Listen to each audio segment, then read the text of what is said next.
बच्चों कैसे हैं आप? मैं उम्मीद है कि आप बहुत ही बढ़िया आपकी लाइफ कट रही होगी। और ये जो सेशन चल रहा है क्लास 11th का, धैर्य रखिए, समय आने दीजिए, इस सेशन का मजा भी आपको आएगा। और कहते हैं ना कि क्वेश्चन बनाने में मजा आएगा। थोड़ा एनसीईआरटी समझने में मुश्किल होता है, फिर भी थोड़ा देखते हैं हम लोग। तो ये है पार्ट आपका 4। अगर आप पार्ट 3 तक नहीं देखे हैं तो नीचे जाइएगा, नीचे स्क्रॉल कीजिएगा, मिलता है तो ठीक है, नहीं तो शांति हरिशोधन चांद पब्लिक स्कूल यूट्यूब पर टाइप कीजिएगा, अक्षय सर का देखिएगा लेक्चर, क्लास 11 मिलेगा आपको। ठीक है, चलिए शुरू करते हैं आज। कंटिन्यू करते हैं पिछला पार्ट 3 से पार्ट 4 में हम लोग आ रहे हैं, तो कंटिन्यू करते हैं। फिर 10 लाइन्स आपका। As stated earlier, there is a millions of plant and animal in the world. We know that the plants and animal in our own area by their local names. Obviously बात है कि अलग बहुत सारे millions of तो पौधे, सही बात है, मिलियंस ऑफ एनिमल्स है। अभी हमने पढ़ाया था लेक्चर 3 में, आप देखेंगे 1.5 टू 1.7 मिलियन जो है आपका लिविंग ऑर्गेनिज्म अभी तक खोजा जा सका है।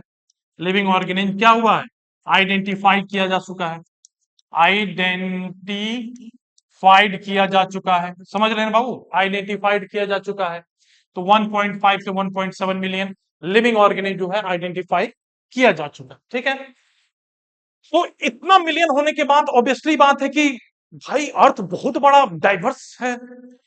हर लोकल लोग किसी चीज को अलग नाम से जानते होंगे, अलग अलग नाम से जानते होंगे। ये बहुत बड़ी समस्या आ गई थी, बहुत बड़ी समस्या थी जब इसके बारे में हमें पता चला कि एक इंसान इतना चीज कैसे पढ़ सकता है जब तक इसको आइडेंटिफाई नहीं किया जाए, कैटेगराइज नहीं किया जाए, नोमेनक्लेचर नहीं किया जाए। बहुत डिफिकल्टी आती थी पढ़ने में। तो आगे देखिए क्या होता है कि इतना सारा million of plant and animal world में था, तो we know that the plant and animal, क्या plant and animals in our own area, अपने एरिया में किस नाम से जाना जाता है, लोकल नेम से। ऑब्वियसली बात है। अब देखिए हम कहानी बताते हैं आपको। घिउड़ा का नाम सुने हो? घिउड़ा आप नहीं समझते होंगे। घिउड़ा बहुत जगह घिउड़ा बोला जाता है, ठीक है, बहुत जगह इसी को कहा जाता है नेनुआ। तो अलग अलग चीजों का अलग अलग नाम है, अलग अलग स्टेट में अलग अलग नाम है। ऑब्वियसली बात है कि यहाँ पर कहानी, डॉग, डॉग क्या होता है, dog is the English name, English name है, इंग्लिश में इंग्लिश नेम है बाबू, ये इंग्लिश नेम है। ठीक है, इसका मतलब होता है कुत्ता, कुत्ता। तो कुत्ता आप कौन कौन लोग जानते हैं, जो हिंदी नॉन आदमी है, जो हिंदी जानते हैं उनको। पर यही जब डॉग आपको देखिए, इसी कुत्ता को किस नाम से, आप अलग स्टेट में जाइए, आप जाइए ईस्ट इंडिया में, ईस्ट इंडिया में अलग नाम से जाना जाएगा ये, यहाँ कुछ अलग नाम होगा। इसका जाइए साउथ इंडिया में, साउथ इंडिया में तो इसका अलग नाम होगा।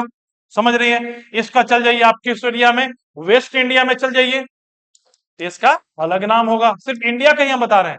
और इसका चल जाइए आप किसमें, नॉर्थ इंडिया में। नॉर्थ इंडिया में तो कुत्ता ही कहते हैं लोग, तो नॉर्थ इंडिया में, समझ गए।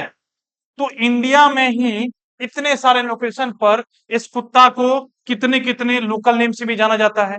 ये छोड़िए ना, मैन का नाम, लड़का लड़की को भी, आदमी को भी, आदमी, आदमी को भी डिफरेंट नाम से डिफरेंट स्टेट में डिफरेंट जगह पे जाना जाता है। तो इसमें समस्या आती है क्या, कि अगर आपका नॉलेज है, आदमी जानते हैं पर किसी स्टेट में जाते हैं, तो आप आदमी बोलेंगे तो लोग को समझ में नहीं आएगा। तो ये सारी कंफ्यूजन आने लगी जब रिसर्च हुआ। वहां के लोकल प्लांट्स के बारे में लोग कुछ और बोलते थे, हम कुछ और जानते हैं। ठीक है, तो आगे देखिए क्या है। तो this local names would vary from place to place even within the country. Obviously बात है, अभी हमें बताया आपको, बताया ना अभी आपको, अभी बताए कि आपको कि किसी भी नाम को आप देख लीजिए, मान लीजिए कि लड़का, बॉय, बॉय का मतलब होता है लड़का। इसको डिफरेंट स्टेट में अलग अलग नाम से जाना जाता है। कहीं कुड़ी बोलते हैं, कहीं सॉरी, कहीं मुंडा बोलते हैं पंजाबी में, तो कहीं कुछ बोलते हैं, कहीं कुछ बोलते हैं, कहीं कुछ बोलते हैं। तो डिफरेंट टाइप्स ऑफ, मतलब कि अलग अलग जगहों पर अलग अलग नाम है इनका। तो ये समस्या होती थी।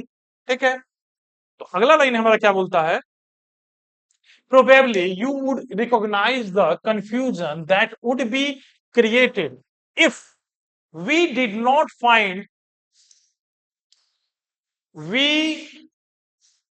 if we did not find a way and mean to talk to each other to refer to organism we are talking about। ये कहानी ऐसे हो सकती है, मानिए हम हैं और मेरे साथ एक साउथ इंडिया के लड़के आदमी है, हम दोनों आपस में किसी एक टॉपिक को लेके बात करें, पर मुझे पता है कि हमारे एरिया में इसको ये कहा जाता है, मानिए कि हमारे एरिया में लौकी कहा जाता है, बोटल गोट्स को, बोटल गॉड्स को। अरे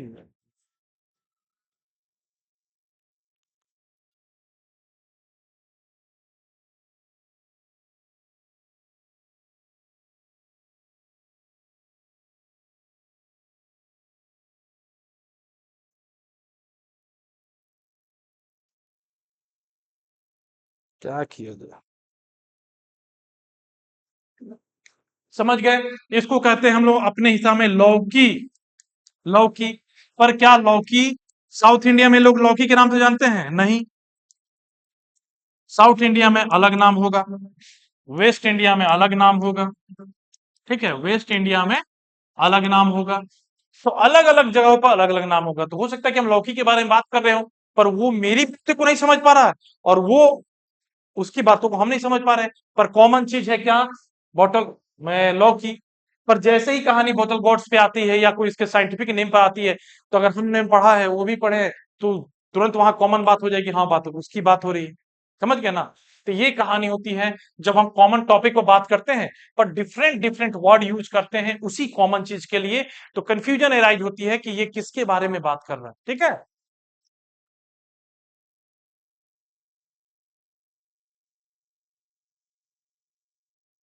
देखिए, hence there is a need to be externalise. अब जरूरी क्या चीज की पड़ी हमको कि भाई जब कंफ्यूजन ऐसे शुरू हो गया क्रिएट होना, तब जरूरत पड़ी साइंटिस्टों को, वैज्ञानिकों को, किस चीज की जरूरत पड़ी कि अब एक्सटर्नलाइज किया जाए। किस चीज किया गया? एक्सटर्नलाइज, मतलब कि एक ऐसा नाम रखा जाए जो पूरे वर्ल्ड में उस नाम से जाना जाए। ठीक है, naming of the living organism such that the particular organism is known by the same name all over the world, the process is called nomenclature। इसको कहते हैं नामाकरण। अब मैं इस पे हो सकता है कि ये थोड़ा सा मैं बताऊंगा तो आपको समझ में आए चाहे नहीं है, मगर मेरा थॉट प्रोसेस ये कहता है कि अगर नाम मेरा है अक्षय, मेरा नामाकरण है अक्षय है, तो पूरी दुनिया में लोग मेरे नाम से ही जानेंगे। अगर मैं कहीं क्या कहता हूँ, साउथ इंडिया छोड़ो ना, साउथ इंडिया में भी जाता हूँ तो वहां भी लोग मुझे अक्षय ही कहेंगे, क्योंकि एक कॉमन नेम मेरा रखा हुआ है। ठीक है, वहां अक्षय ही कहेंगे, किसी भी लैंग्वेज में कहें अक्षय ही कहेंगे। अगर मैं विदेश जाता हूं वहां भी मुझे अक्षय ही कहेंगे। तो इसीलिए जरूरी पड़ती है एक नामाकरण की, क्या चीज की? नोमेनक्लेचर की। इसको कहते हैं नामाकरण। ठीक है, तो ये याद रखना, ये एनसीईआरटी की लाइन है, ये पूरा ही डिफिनेशन है नोमेनक्लेचर का। जब पूरे वर्ल्ड में सेम नाम से, उसी नाम से पूरे वर्ल्ड में जाना जाए, उसको कहते हैं नोमेनक्लेचर। जैसे मैंगो, याद रखिएगा, मैंगो क्या होता है? आम। आम कहते हैं ना, क्या आम सब जगह आम ही के नाम से जाना जाता है? नहीं, अलग अलग चीज से नाम से जाना जाता है, हर लोकेशन में, हर लोकल लैंग्वेज वाला। पर जैसे ही आम का नाम साइंटिफिक रखा गया, मैंगीफीरा इंडिका, मैंगीफीरा इंडिका, इंडिका, जब ये नाम दिया गया, स्पेसिस, स्पेसिस और जेनस करके, तो ये जब नाम दिया गया, तो ये जब नाम दिया गया तो पूरे वर्ल्ड में जाते हैं, वहां बोलते हैं मैंगीफीरा इंडिका। नोन, जो साइंटिफिक नोन नॉलेज है जिनको, वो तुरंत बता देंगे कि यस ये आम के बारे में बात कर रहे हैं। समझ गए? इसीलिए नाम दिया गया नोमेनक्लेचर ये। ठीक है, अब ह्यूमंस का आपको पता ही है, ह्यूमंस को क्या कहते हैं हम लोग? ह्यूमंस को कहते हैं होमोसेपियन, होमोसेपियंस। समझ गए? चलिए आगे देखते हैं। Obviously nomenclature is naming is the word possible when the organism is describe correctly and we know to what organism is name attach to. ये डिपेंड करता है कि जब आप अच्छे से बताएंगे कि उस ऑर्गेनिज्म की पूरी डिस्क्रिप्शन देंगे, तभी समझ में आएगा कि ये मैंगीफेरा इंडिका है। उसके पत्तों के बारे में बताएंगे, उसके प्लांट्स के बारे में आप बताएंगे, उसका क्या कहते हैं फ्रूट्स के डिस्क्रिप्शन देंगे, तभी उसके बारे में आइडेंटिफाई कर पाएंगे। अगर देखिए मुझे पता है कि कुत्ता ऐसा दिखाई देता है या बैल ऐसे दिखाई देता है, तो हम उसको डिस्क्राइब कर सकते हैं। जब हम आइडेंटिफाई कर ले रहे हैं, देख के जाते हुए कुत्ता है, तभी हमको समझ में आएगा ना कि जब तक हम आइडेंटिफाई नहीं करेंगे या उससे पहले हम कभी देखे नहीं है ना उसके बारे में नॉलेज है, तो हम कैसे पहचानेंगे कुत्ता है? समझ रहे हैं ना? तो ऐसे आइडेंटिफाई करना पड़ेगा उसको। यही वो लाइन कह रहा है कि करेक्टली उसको डिस्क्राइब कीजिएगा, तभी उसके नोमेनक्लेचर के बारे में आपको पता चलेगा। ठीक है, and this is your last. उसी को कहते हैं आइडेंटिफिकेशन। याद रखिएगा, आइडेंटिफिकेशन इसका है, इसी पार्ट्स का ये आइडेंटिफिकेशन है। आइडेंटिफिकेशन का मतलब होता है किसी चीज को पहचानना। समझ गए? जब आप देखेंगे समझेंगे कि हाँ ये कुत्ता है या बैल है या कुछ भी है, उसी को कहते हैं आइडेंटिफिकेशन। ठीक है, तो मिलते हैं न्यू ब्लॉग के साथ। जय हिंद, जय भारत।